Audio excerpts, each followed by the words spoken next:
Ladies and gentlemen, welcome to another edition of Inside the Mug. Right now we are chilling inside the mug. We are inside the Tiki drink mug and we're learning about all the behind the scenes stuff from the last episode or just stuff that's going on in the Pod Tiki universe. The Pod Tikiverse. The Tikiverse? The Tikiverse. I'm gonna do that. The last episode was on 3 dots and a dash. That was the cocktail. But really, the podcast was about Hank Riddle. And I hope you guys go back and listen to that podcast. I'm not going to talk too much about it here because I want you to go back and listen.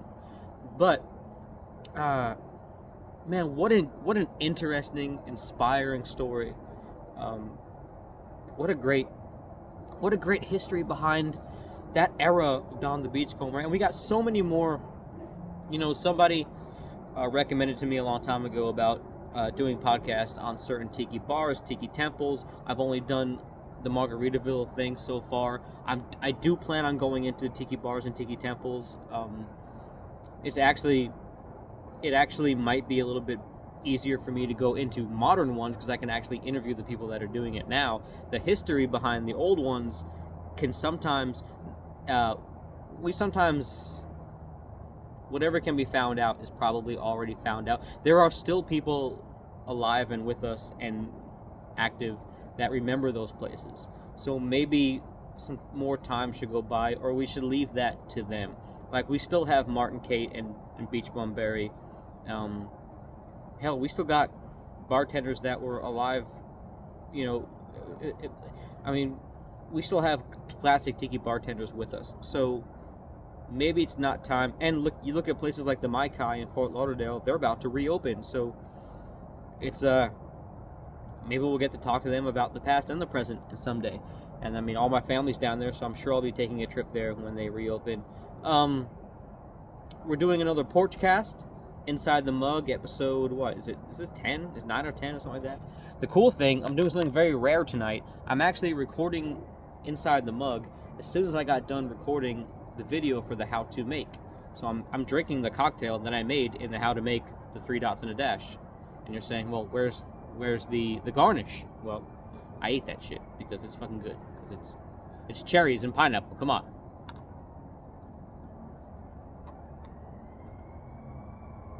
Man, I love this drink. And I love this drink better as it goes on. When you first start sipping a 3 dots and a dash, it's very agricole forward. And I feel like as it blends and melts a little bit, you get more, you guys hear the sirens in the background? Because here in Nashville, I'm doing another porch cast. This might be the last porch cast coming up, or one of the last ones, because as you can see, the sweater is on, the cap is on. It's getting cool here in Nashville, Tennessee, and the sirens are out. So, you know, the hoodlums are out. I'm recording this a week before Halloween. Devil's Night is on the rise, so who knows what might happen. But we are cozy and safe here on our little patio, and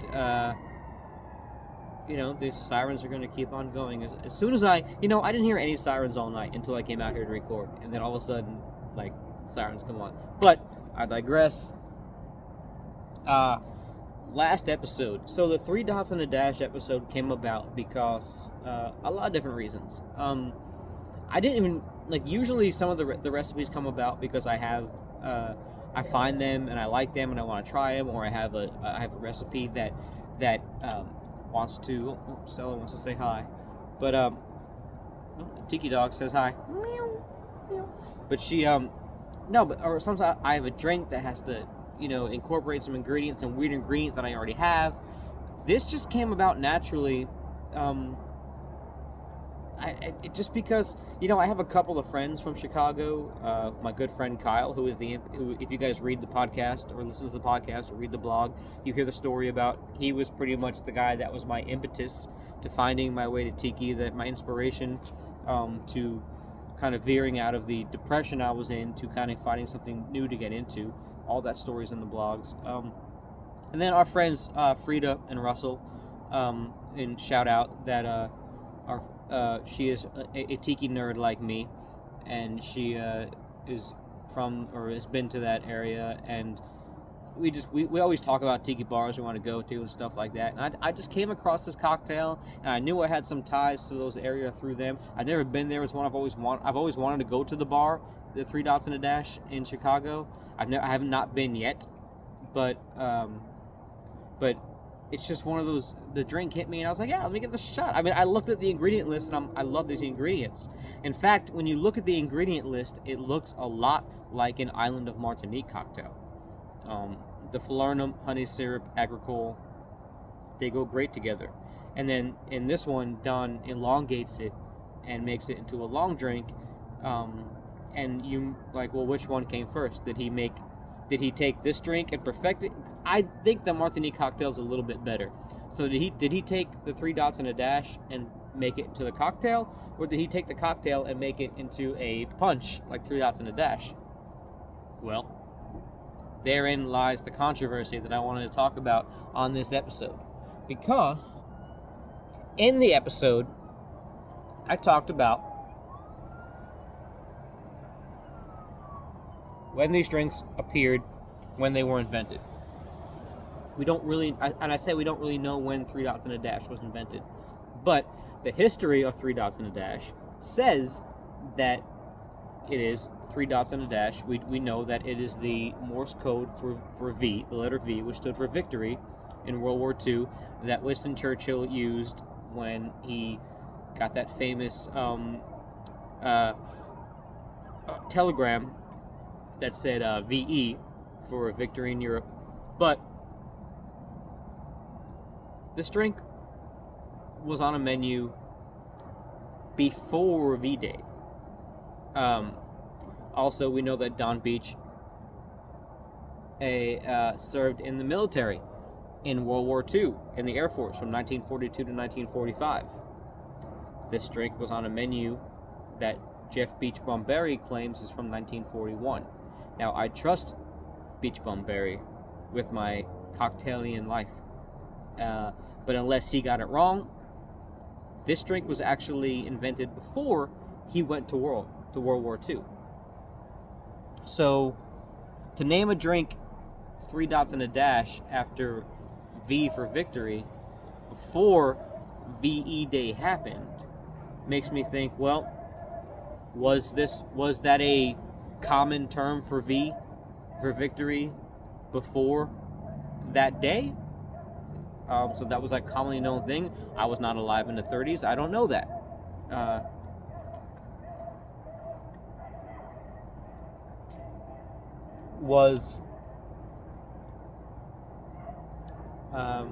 Did the drink happen later? See, I was under the impression that this drink happened after he got back from war, but it was on the menu before he went to World War II. It was also on the menu the same time as the Martinique cocktail, which uses a lot of the same ingredients, and which got me thinking, like, did he make one from the other, or are they just variations? Now, the combination of rum agricole with honey syrup and falernum is actually one of the best mixes. Like, if rum, lime, and sugar is the holy trinity, I think agricole, honey, and falernum might be the I don't know, the whatever the next lesson, whatever the next thing under the holy trinity is. So like they might be the next level of angels. They might be the voice of the spirit. You know, it's that mixture goes together so well, and I talk about that in the Island of Martinique episode that we did, I think March of last year. Nope, cigar went out. So,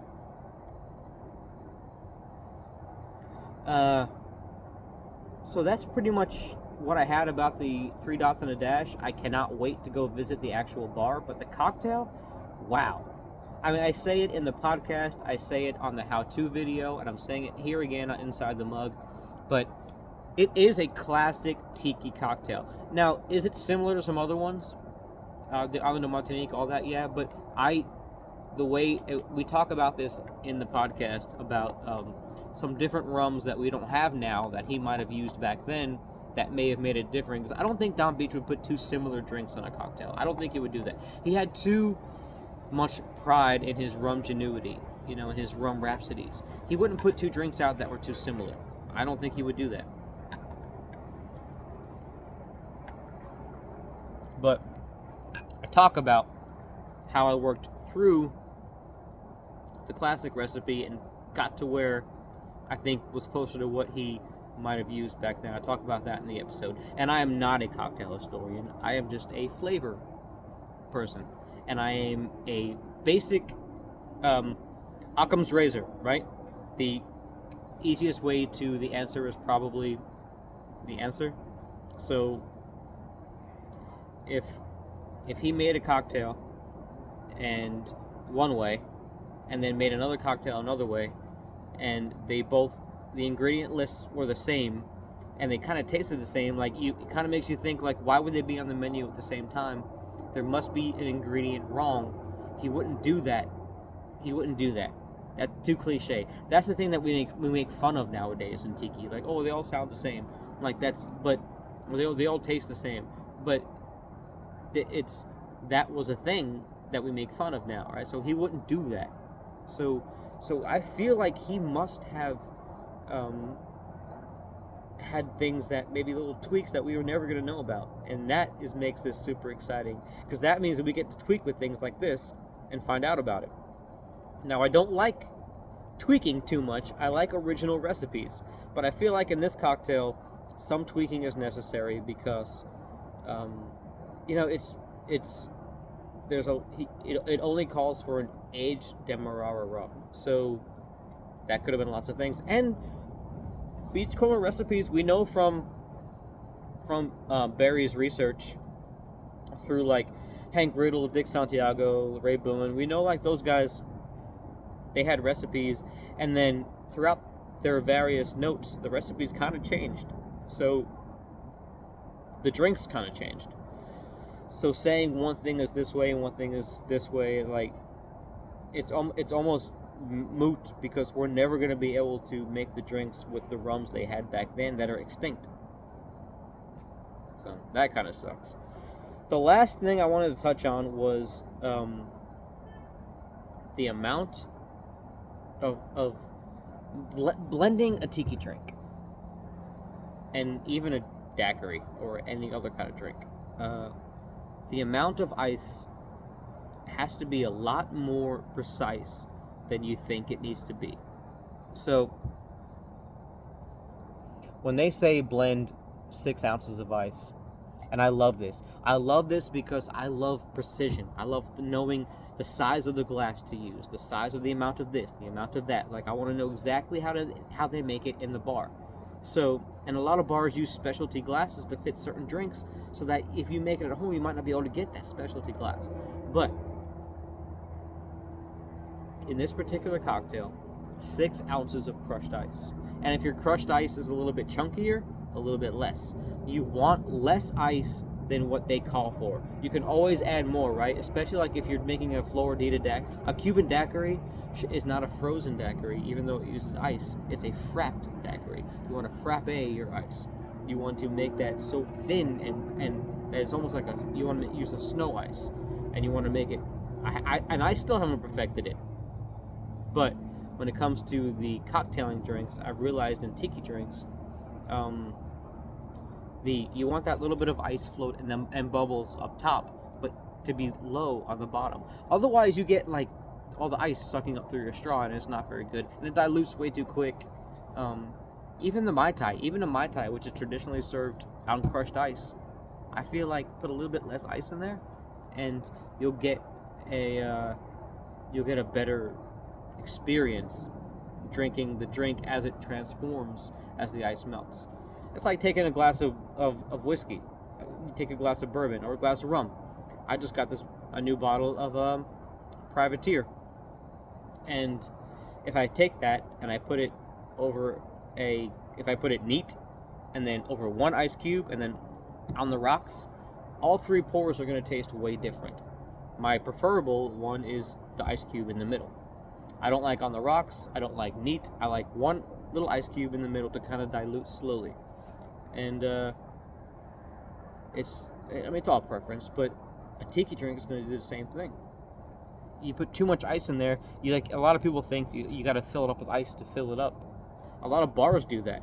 A lot of tiki bars actually fill their drinks up with ice way too much, and then you're left drinking the drink and there's a cup full of ice still sitting there. I hate that. Just give me the actual cocktail in a smaller glass with a little bit of ice, so I can, when I'm done with the drink, the whole drink is done, and I'm not sitting there slurping out of a like I'm at McDonald's, and all my soda's gone. Like that's annoying, and it's not very classy.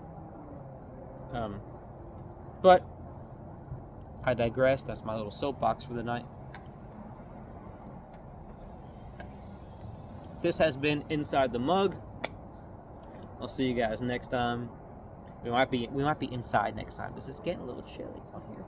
So I'll see you guys next time. Actually, if I want to smoke, I might do the next one at a bar. Maybe we'll see. I don't know. We'll see what happens. I'm trying to reach out to people. If you want to be on the show, reach out back. I'm hitting you up. We'll do it. Let's do it. Come on. Yeah. Lots of exciting things coming up. So, yeah. I'll see you guys next time. And keep it tiki!